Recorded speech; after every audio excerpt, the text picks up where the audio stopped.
Bismillahirrahmanirrahim. Alhamdulillahirabbil alamin. Wa bihi nasta'in ala umurid dunya waddin. Wassalatu wassalamu ala sayyidina Muhammadin wa ala alihi wa sahbihi ajma'in.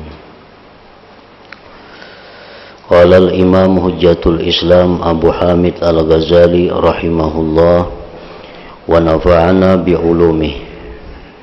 فأما من طال فكره في معرفة الله سبحانه وقد انكشف له من أسرار ملك الله ولو الشيء اليسير فإنه يصادف في قلبه عند حصول الكشف من الفرح ما يكاد يطير به ويتعجب من نفسه بثباته واحتماله لقوة فرحه وسروره وهذا مما لا يدرك إلا بالذوق والحكاية به قليلة الجدوى فهذا القدر ينبهك على أن معرفة الله سبحانه ألذ الأشياء وأنه لا لذة فوقها ولهذا قال أبو سليمان الداراني إن لله عبادا ليس يشغلهم عن الله خوف النار ولا رجاء الجنة فكيف تشغلهم الدنيا عن الله ولذلك قال بعض إخوان معروف الكرخي له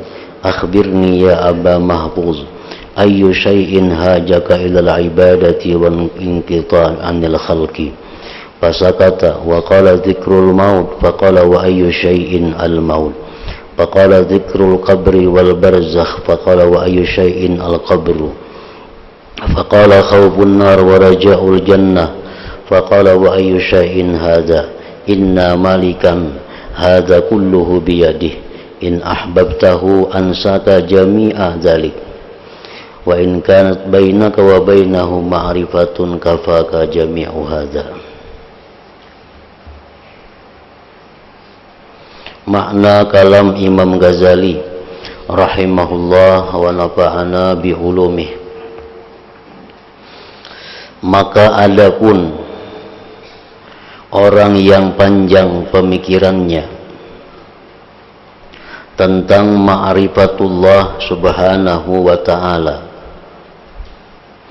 dan telah terbuka untuknya dari rahasia-rahasia kerajaan Allah sekalipun pada sesuatu yang sedikit, maka sesungguhnya ia merasakan dalam hatinya, yaitu ketika hasilnya keterbukaan itu akan kegembiraan yang hampir-hampir ia terbang dengannya, dan ia takjub dari dirinya pada ketetapan dan kemungkinannya karena kekuatan kegembiraan dan kesenangannya.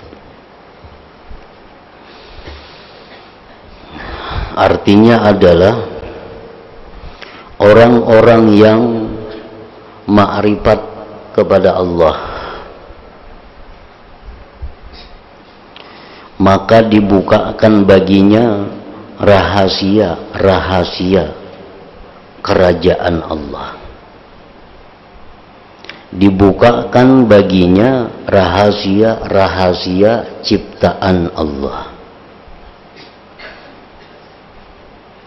Sekalipun dibukakan itu hanya sedikit dari sekian banyak rahasia-rahasia kerajaan Allah itu, maka dia akan mendapatkan kegembiraan, kelezatan yang hampir-hampir ia bisa terbang dengannya sebab bersangatan gembira itu.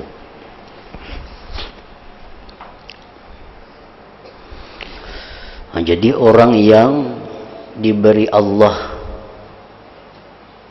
kasab, keterbukaan tentang rahasia, tentang hikmah daripada ciptaan-ciptaan Allah ini, maka dia akan merasakan gembira yang luar biasa, yang hampir-hampir dia terbang dengan kegembiraan itu.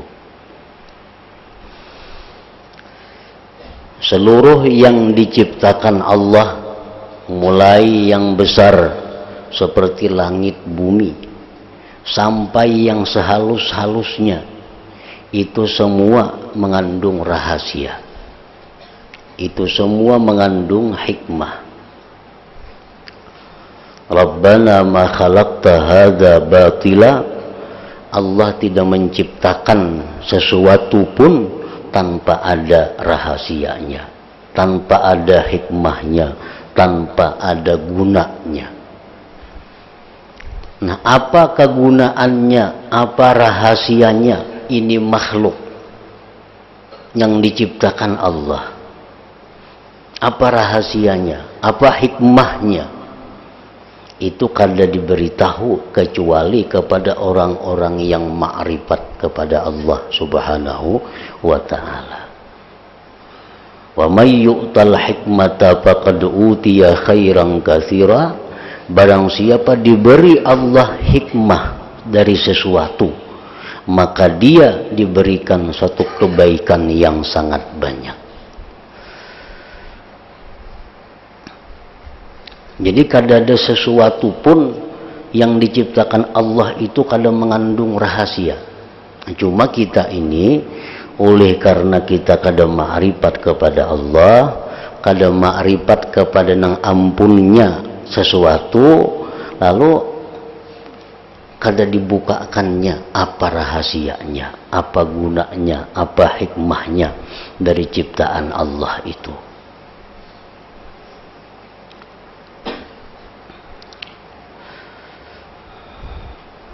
Baik yang diciptakan Allah itu berupa benda yang mati seperti batu, pohon, daun, atau yang diciptakan Allah itu seperti benda hidup, hewan dan seumpamanya, atau yang diciptakan Allah itu berupa huruf-huruf, yang diciptakan Allah itu berupa rumus-rumus.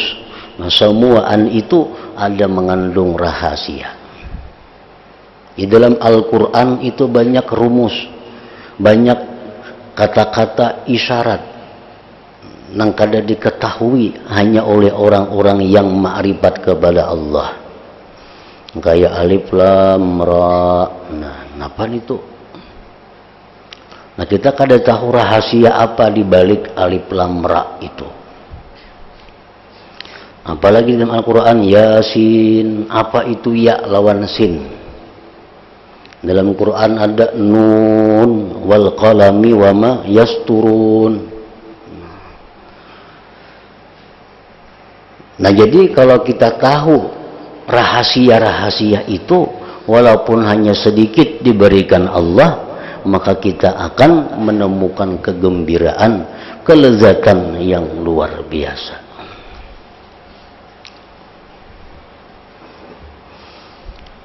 Ada ciptaan Allah umpamanya daun. Umpamanya daun apa, kita ambil contoh daun limau umpamanya. Nah, daun limau itu apa rahasianya?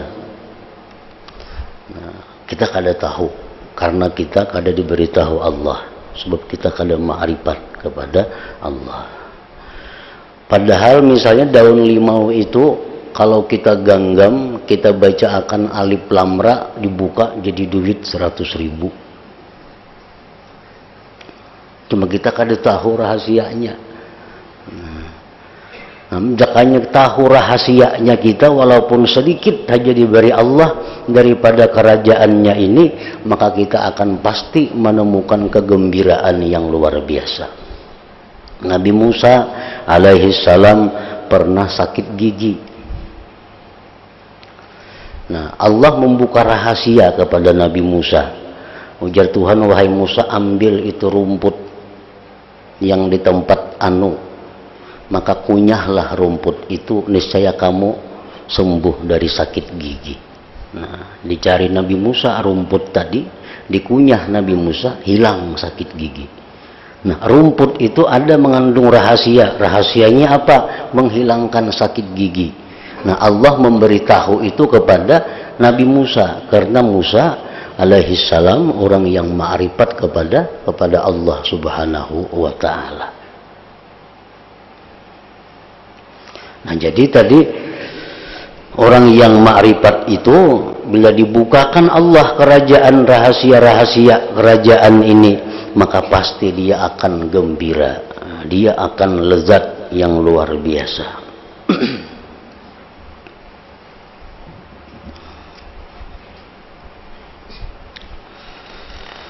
Dan ini termasuk sesuatu yang tidak dapat diketahui kecuali dengan perasaan. Nang kawa mengetahui itu orang nang merasakan. Nang kawa mengetahui itu orang yang merasakan. Nang kaya apa ngaran orang ma'rifat kepada Allah, nang kaya apa orang yang dibukakan rahasia ini makhluk oleh Allah. Nah, itu nang kawa mengetahuinya orang yang merasakannya. Dan menceritakan tentang hal ini sedikit faidahnya. Amun hanya habar-habar saja, hanya kisahnya saja, itu faidahnya kada banyak. Lain dengan orang yang pernah merasakannya itu.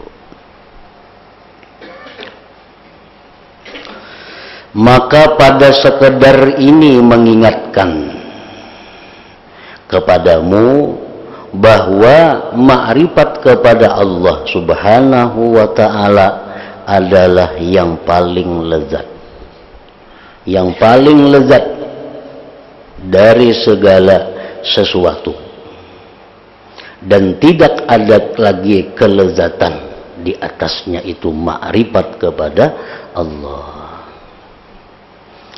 Nah, contohnya umpamanya orang yang ingin mendapatkan kelezatan panca indera, lalu dia ingin melihat yang indah-indah guna mendapatkan kelezatan matanya.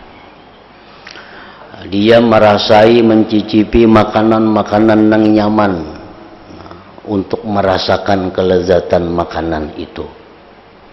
Nah, tetapi orang-orang yang hanya keinginannya mendapatkan kelezatan panca indera itu, dia akan tidak bisa menjadi seorang pemimpin.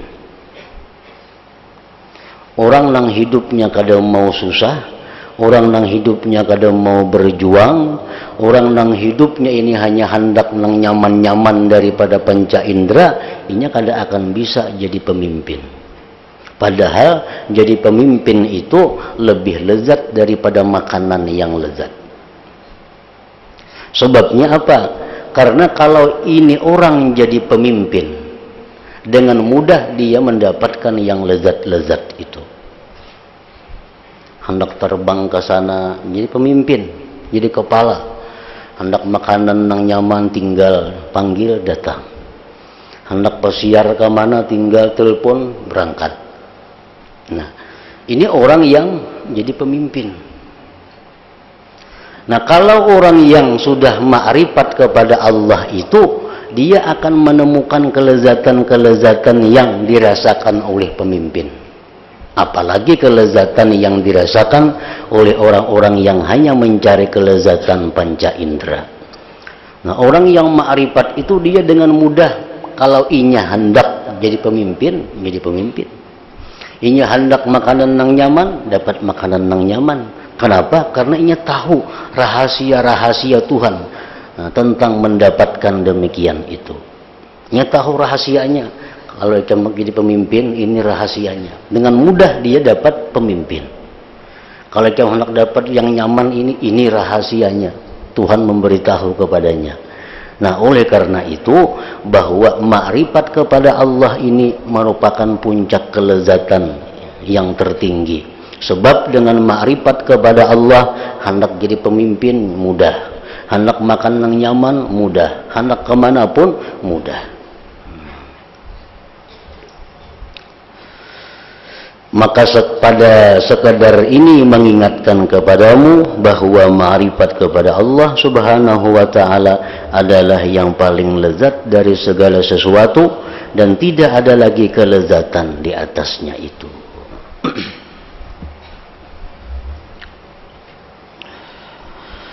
Oleh karena itulah Abu Sulaiman Ad-Darani berkata, Sesungguhnya Allah mempunyai hamba-hamba yang tidak akan melalaikan mereka dari Allah oleh takut kepada api neraka dan mengharapkan surga.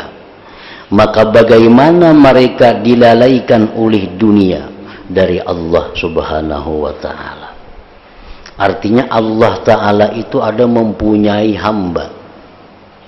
Hamba ini kada tahu urusan surga. Hamba ini kada tahu urusan neraka, apalagi urusan dunia. Karena apa? Karena mereka sudah ma'rifat kepada Allah subhanahu wa ta'ala.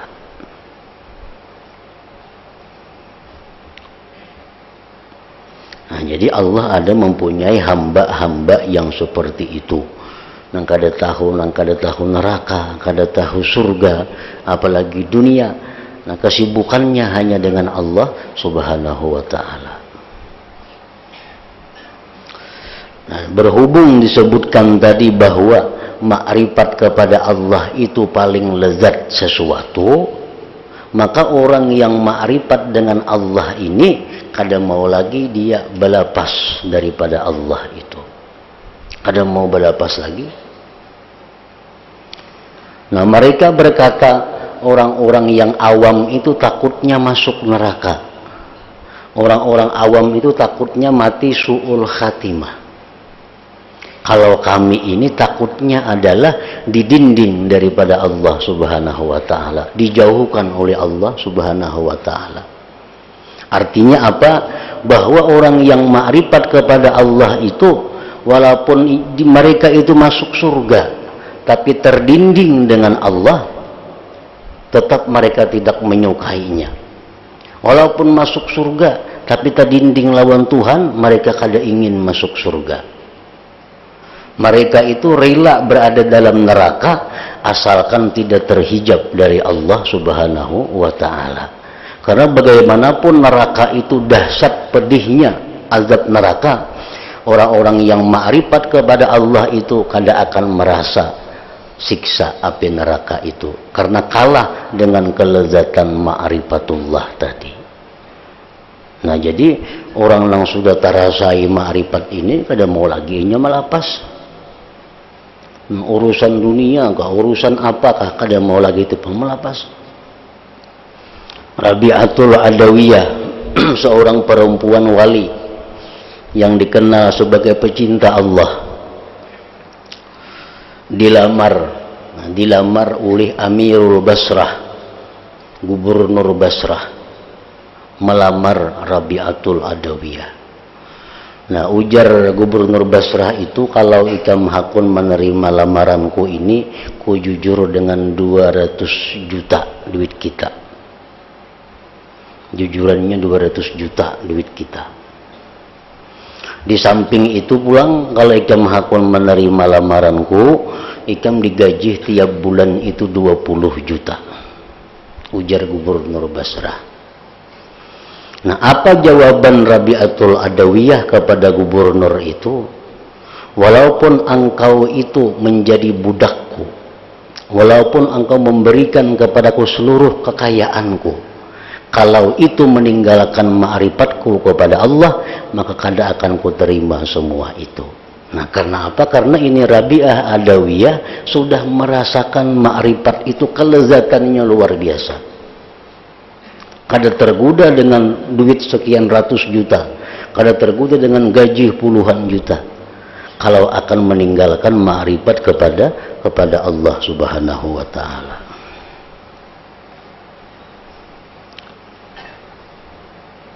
Orang jadi pemimpin aja, menanang hakun belapas jadi pemimpin. Orang tuh jadi bupati, ada nang baampih jadi bupati, kada terdengar ada. Sekali hendak 2 kali. Nah, tegar dibatasi kada boleh 3 kali, jangan tidak 10 kali tetapnya hendak jadi bupati itu. Kenapa? Karena nyamannya jadi bupati itu. Kemana-mana dikawal, hendak ini ada, hendak itu ada. Nah, hanya bupati, satu kerajaan yang sangat kecil, yang kada ada artinya dibanding kerajaan Allah. Apalagi orang yang ma'rifat kepada Tuhan itu kada akan mau meninggalkan ma'rifat kalau sudah mereka masuk ke dalam ma'rifat kepada Allah tadi.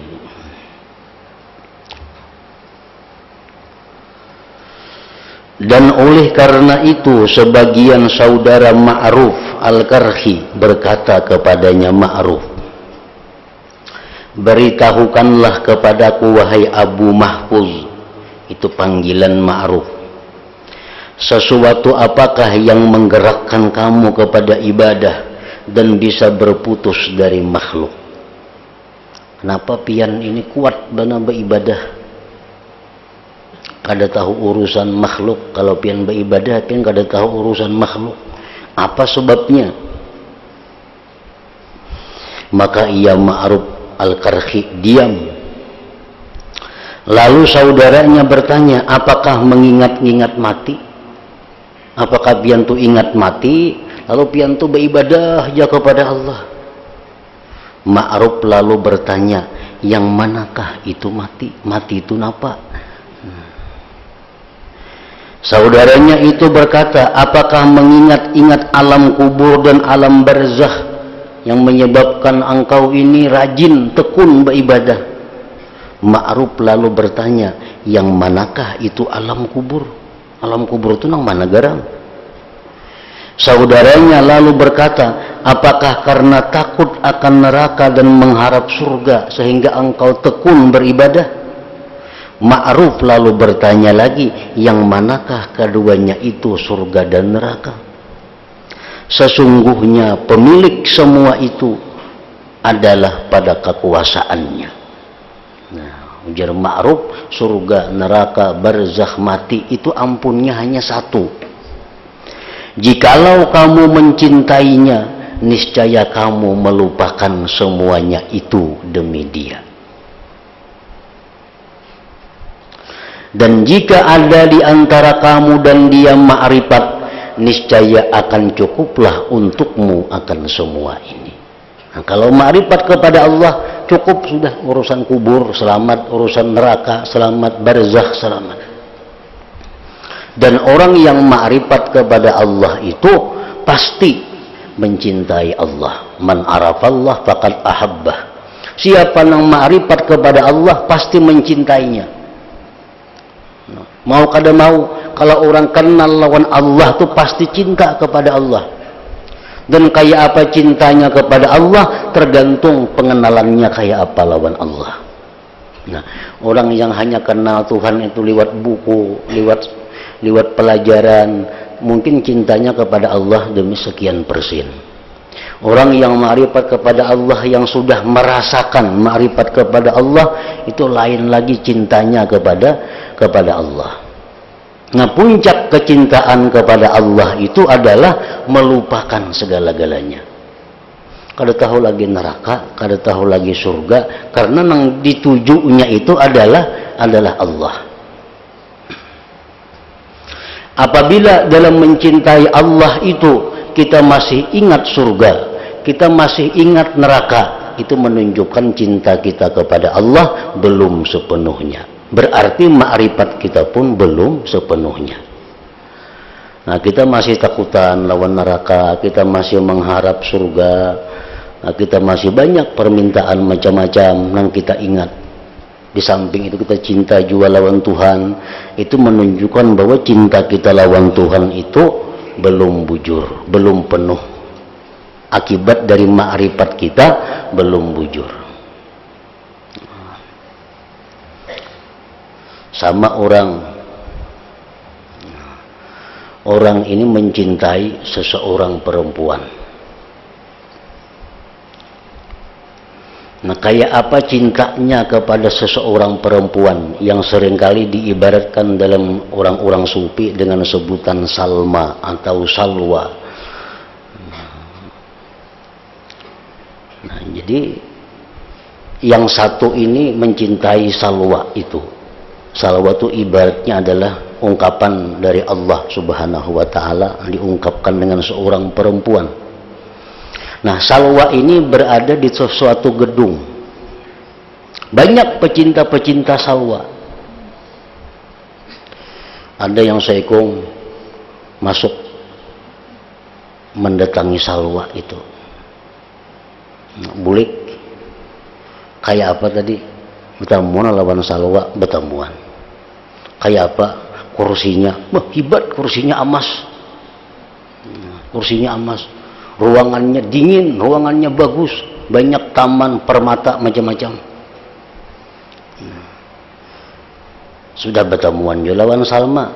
Nah, ini dapat angka 5. Nang seekong naik ke rumah tadi, ke gedung tadi, bertemuan juga lawan Salwa. Begitu keluar, kan bertemuan lawan Salwa, bertemuan. Gimananya duduk, kok kada melihat di kursi kah, kadakah? Karena aku asik memandang Salwanya. Cat rumahnya napakah kada tahu juga tadi. Gedungnya kayak apa, kok kada pikir lagi. Keasikan daripada memandang Salwa itu. Nah, ini nang 10 cintanya kepada Salwa. Nang pertama tadi cinta juga, cuma masih melihat saja kursinya bagus, gedungnya bagus, tamannya banyak. Artinya pikiran masih terpecah lawan selain Salwa.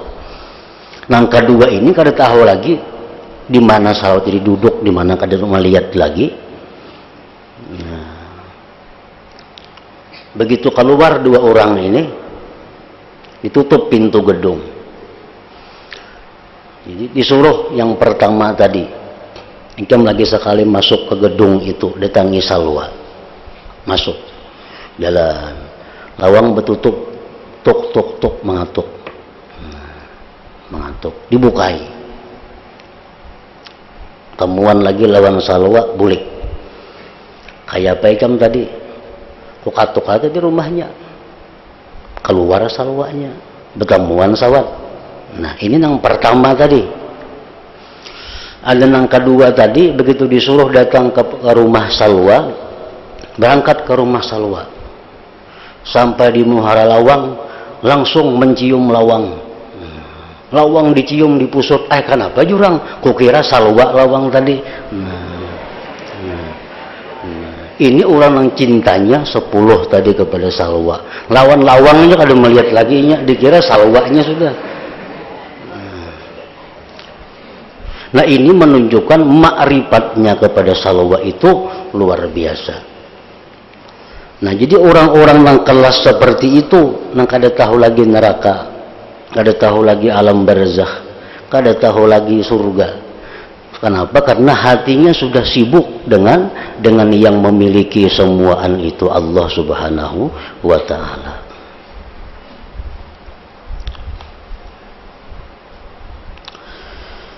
Di dalam cerita-cerita Nabi Isa alaihi salam disebutkan, jikalau kamu melihat seseorang pemuda yang terbuai hatinya untuk mencari Tuhan yang maha tinggi, maka ia telah dilalaikan oleh sebab pencarian itu dari sesuatu yang selainnya. Ini Nabi Isa. Nabi Isa mengatakan bahwa seorang pemuda yang terbuai hatinya untuk mencari Tuhan, untuk bisa mendapatkan ma'rifatullah, maka dia kadang menghiraukan lagi selainnya itu karena sibuk dengan pencariannya itu. Maka ia telah dilalaikan oleh sebab pencarian itu dari sesuatu yang selainnya. Sebagian para syekh memimpikan Bishr bin al-Harith, ada tuan guru bermimpi bertamu Bishr bin al-Harith atau Bishrul Hafi. Lalu syekh yang bermimpi itu bertanya kepada Bishrul Hafi tadi. Ujar dan bermimpi, bertakun dalam mimpi, apakah yang dilakukan oleh Abu Nasrin At-Tammar dan Abdul Wahhab Al-Warra? Ini orang-orang top semuaan yang sudah meninggal dunia. Tuan guru yang bermimpi ini bertamuan Bishrul Hafi, bertakun, kayak apa di sana keadaan Abu Nasr? Bagaimana di sana keadaannya Abdul Wahhab Al-Warra? Bishr bin Haris berkata, saya tinggalkan mereka berdua pada saat ini di hadapan Allah Ta'ala, yang mana mereka berdua dalam keadaan makan dan minum. Ujar Bishr Hafi, Abu Nasar, Abdul Wahab, kau tinggalkan. Ini orang bermakan darus di sana, makan minum. Saya lalu bertanya, Tuan Guru tadi, dan kamu, pian pang ada bermakanan kah di sana? Bishr bin Haris berkata, Allah Ta'ala mengetahui bahwa kesenanganku terhadap makan dan minum sedikit, maka dia memberikan saya memandang kepadanya. Memandang kepada Allah itu adalah ma'rifatullah, dan memandang kepada Allah itu paling lezat dari seluruh kelezatan yang ada di dalam surga. Dalam surga itu kadang-kadang kada nyaman, tapi yang paling nyaman memandang Allah, memandang kepada Allah. Orang yang sibuk dengan bidadari, bercumbu dengan istrinya, orang yang asik makan minum, orang yang asik istirahat. Begitu ada pemberitahuan, Allah membolehkan kepada penduduk surga untuk memandangnya. Nah, seluruh yang bersenang-senang tadi meninggal kesenangannya, menghadap memandang kepada Allah. Karena memandang Allah itulah puncak daripada kelezatan nikmat di dalam surga. Dari Ali ibn al-Muwaffaq, ia berkata, saya bermimpi seakan-akan saya masuk surga. Lalu saya melihat seorang laki-laki duduk pada suatu hidangan, dan dua malaikat di sebelah kanan dan kirinya menyuapkan makanan yang enak-enak padanya, dan orang itu terus-menerus memakannya. Dalam surga makanannya disuapi.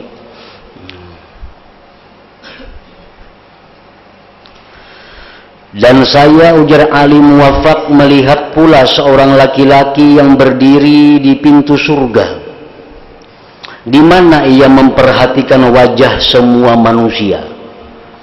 Lalu diperbolehkan sebagian di antara mereka masuk ke dalam surga, dan ditolaknya sebagian yang lain. Ali ibn al-Muwaffaq lalu berkata, kemudian saya lewati kedua laki-laki itu sampai ke Hadikatul Qudsi. Lalu saya melihat di kemah-kemah Arash ada seorang laki-laki, terbuka pandangannya, ia memandang kepada Allah Ta'ala yang tidak berkedip matanya. Kemudian saya bertanya kepada malaikat Ridwan, siapakah orang ini? Orang ini kada tahu makanan, kada tahu bidadari di dalam surga nih. Ini asik memandang Tuhannya. Ada tadi nang berdua aja orang makan aja juga, malaikat menyuapi, makan terus inya, kada tahu urusannya. Ada nang saya kung ini kada asik memandang Allah. Betakun Ali Muwaffaq lawan Ridwan, siapa nih itu memandang Tuhan terus itu? Malaikat Ridwan menjawab, Ma'ruf al-Karhi itu. Ia beribadah kepada Allah tidak karena takut daripada nerakanya, dan tidak pula karena rindu kepada surganya, akan tetapi karena cinta kepadanya. Maka ia dibolehkan memandang kepada Allah sampai hari kiamat. Nah, jadi Ma'ruf al-Karhi ini luar biasa. Rohnya di dalam surga sampai hari kiamat memandang kepada Allah Subhanahu wa Ta'ala. Ali bin Muwaffaq menyebutkan bahwa ada dua orang laki-laki itu. Siapa dua laki-laki tadi? Itu adalah Bishr ibn al-Haris al-Hafi dan Imam Ahmad bin Hanbal. Nah, kedudukannya lebih tinggi Ma'ruf al-Karhi tadi di sisi Allah Subhanahu wa Ta'ala. Oleh karena itulah Abu Sulaiman berkata, barang siapa yang pada hari ini sibuk dengan urusan dirinya sendiri, maka dia besok sibuk dengan dirinya sendiri. Ini suatu kata-kata mutiara dari Abu Sulaiman Ad-Darani. Barang siapa yang di dunia ini sibuk dengan urusan dirinya sendiri,